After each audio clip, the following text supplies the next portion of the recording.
Assalamualaikum warahmatullahi wabarakatuh. Dalam kesempatan ini kami akan mereview artikel jurnal yang berjudul Gaya Bahasa dalam Kumpulan Cerpen Lelucon Para Koruptor karya Agus Nur, suatu kajian stilistika. Jurnal ini analisis stilistika, penulisnya Maudiana Yusak Hudiono, Ilma Suraya Hanum, tahun terbit April 2020 dan berjumlah 15 halaman. Subjek penelitian, cerpen saksi mata, koruptor kita tercinta, lelucon para koruptor, dan pemalsuan kenangan karya Agus Nur. Metode penelitian yang digunakan adalah kualitatif deskriptif. Data penelitian menggunakan kata, frasa, klausa, atau kalimat. Sumber data dari cerpen karya Agus Nur dan menggunakan pengumpulan data teknik baca dan catat. Isi jurnal ini terdapat teori stilistika, yaitu aktivitas eksplorasi bahasa, terutama mengeksplorasi kreativitas penggunaan bahasa. Adapun gaya bahasa yang digunakan, pertama, majas perbandingan. Majas yang membandingkan suatu dengan sesuatu yang lain melalui ciri-ciri kesamaan antara keduanya. Dalam cerpen ini terdapat majas simile, metafora, personifikasi, dan alegori dalam menganalisisnya. Lalu ada majas pengontrasan atau pertentangan. Majas yang maknanya dikebalikan dengan yang disebut secara harfiah. Peneliti menemukan majas hiperbola, paradoks, sarkasme, dan peneliti dalam penelitiannya. Lalu majas penyiasatan struktur, yaitu suatu bentuk penuturan yang sengaja digaya untuk memperoleh efek tertentu di hati pembaca. Penulis menemukan adanya majas antitesis. Makna dalam menganalisis cerpen lelucon para koruptor ditemukan makna implisit. Konsep makna ini bersifat konotatif atau kias sebagai representasi dari bahasa emotif. Di dalam proses memahami makna implisit ini, penanggapan tutur terkadang harus berusaha keras untuk tiba pada tafsiran yang tepat, antara lain dengan melalui acuan situasi konteks. Pengetahuan konteks akan sangat membantu penanggapan untuk mendapatkan tafsiran yang tepat. Fungsinya meninggikan selera, artinya dapat meninggikan minat pembaca atau pendengar untuk mengikuti apa yang disampaikan pengarang atau pembicara. Kedua, mempengaruhi atau meyakinkan pembaca atau pendengar. Ketiga, menciptakan keadaan perasaan hati tertentu. Keempat, memperkuat efek gagasan.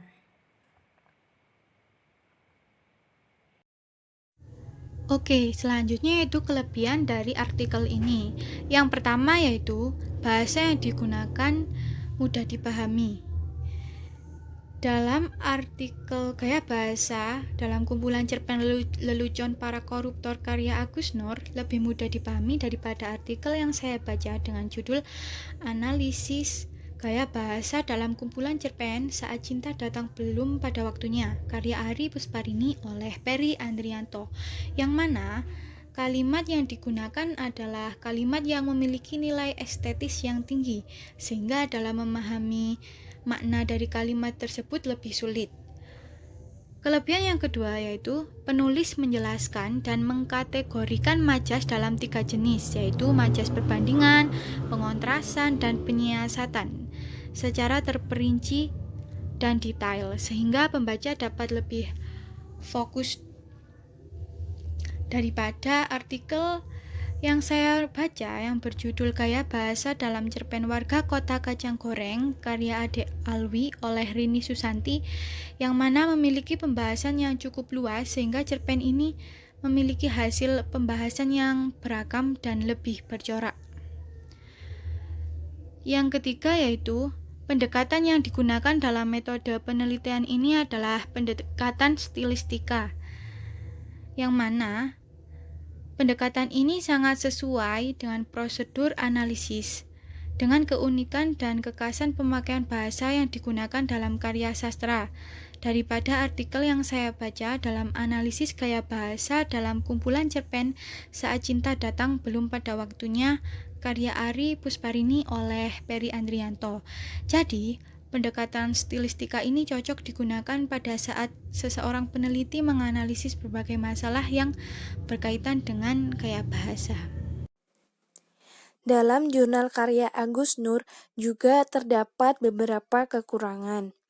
Yang pertama yaitu penulis hanya menyampaikan satu contoh dan juga satu analisis dalam setiap majas di dalam jurnal Kaya Bahasa dalam kumpulan cerpen Lelucon Para Koruptor karya Agus Nur. Jadi dalam jurnal ini fokus penelitiannya yang seharusnya memfokuskan pada hasil penelitian justru berubah menjadi sebuah landasan teori yang lebih banyak disampaikan oleh penulis dalam jurnal tersebut. Selanjutnya yaitu kekurangan yang kedua, yaitu dalam jurnal ini penulis hanya menyajikan majas dalam 3 jenis saja, yaitu majas perbandingan, majas pengontrasan, dan majas penyiasatan. Sedangkan dalam jurnal yang berjudul Gaya Bahasa dalam Cerpen Warga Kota Kacang Goreng karya Adik Alwi, terdapat 5 majas, yaitu majas simile atau perbandingan, majas metafora, majas personifikasi, majas sinekdoki, dan majas citraan. Dalam jurnal tersebut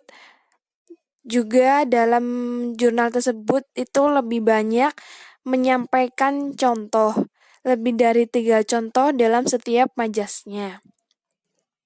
Lalu yang ketiga yaitu penulis cenderung menyampaikan materi atau landasan teori yang terlalu panjang, sehingga hasil penelitiannya terlalu singkat. Alangkah baiknya jika landasan teori lebih dipadatkan dan lebih memfokuskan pada hasil penelitiannya yang bersifat menyeluruh. Sehingga pada hasil penelitian tidak hanya menyebutkan satu contoh saja, tetapi menyebutkan seluruh majas yang ditemukan pada cerpen tersebut. Kemudian poin selanjutnya adalah opini grup. Kelompok kami menyetujui artikel karya Murdiana dan kawan-kawan karena dalam pembahasannya yang membahas secara jelas gaya bahasa, fungsi bahasa, dan makna dari 4 cerpen kumpulan para koruptor karya Agus Nur. 4 cerpen tersebut adalah Saksi Mata, Koruptor Kita Tercinta, Lelucon Para Koruptor, dan Pemalsu Kenangan. Di sini penulis menjelaskan rinci perihal gaya bahasa dan menjelaskan hasil penelitiannya dengan jelas mengenai majas perbandingan, majas pengontrasan atau pertentangan, dan majas penyiasatan struktur, di mana untuk majas perbandingan ditemukan majas simile, metafora, personifikasi, dan alegori. Untuk majas pengontrasan atau pertentangan ditemukan majas hiperbola, paradoks, dan sarkasme. Sedangkan untuk majas penyiasatan struktur ditemukan majas antitesis. Harapan dari kelompok kami yaitu bagi peneliti yang kedepannya akan membahas topik yang sama dengan artikel ini dapat menjelaskan serta menjabarkan tentang pengertian dan fungsi yang lebih mendetail dengan menggunakan data lain yang berbeda. Kemudian, di sini peneliti perlu menjelaskan contoh dari majas di setiap cerpen Lelucon Para Koruptor. Dibandingkan dalam artikel karya Shashi Kairani dan kawan-kawan yang berjudul Gaya Bahasa Sindiran dalam kumpulan cerpen Lelucon Para Koruptor karya Agus Nur, menjelaskan lebih detail mengenai contoh setiap majas yang ada pada cerpen tersebut. Jadi, untuk jurnal artikel Murdiana dan kawan-kawan hanya membahas satu contoh dari majas yang ditemukan. Sedangkan untuk jurnal artikel karya Shashi Kairani ditemukan menjelaskan contoh yang lebih detail dari setiap majas yang ditemukan dalam cerpen. Kemudian dalam jurnal artikel Shashi Kairani dan kawan-kawan ditemukan presentase dari majas yang ditemukan. Sedangkan dalam jurnal artikel Murdiana tidak ditemukan. Alangkah baiknya jika jurnal artikel Murdiana menyantumkan agar penjelasannya bisa lebih jelas lagi.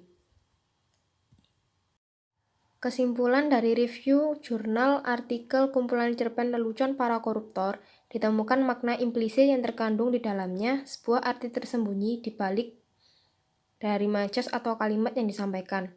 Dalam kumpulan cerpen lelucon para koruptor karya Murdiana dan kawan-kawan ditemukan berbagai macam majas dalam cerpen seperti majas simile, metafora, personifikasi, dan alegori yang masuk dalam majas perbandingan. Kemudian majas hiperbola, paradoks, sarkasme masuk dalam majas pengontrasan. Dan yang terakhir ada majas antitesis yang masuk dalam majas penyiasatan struktur. Dalam jurnal ini, Murdiana dan kawan-kawan juga menjelaskan fungsi majas dengan baik dan makna yang tersirat yang ada dalam cerpen.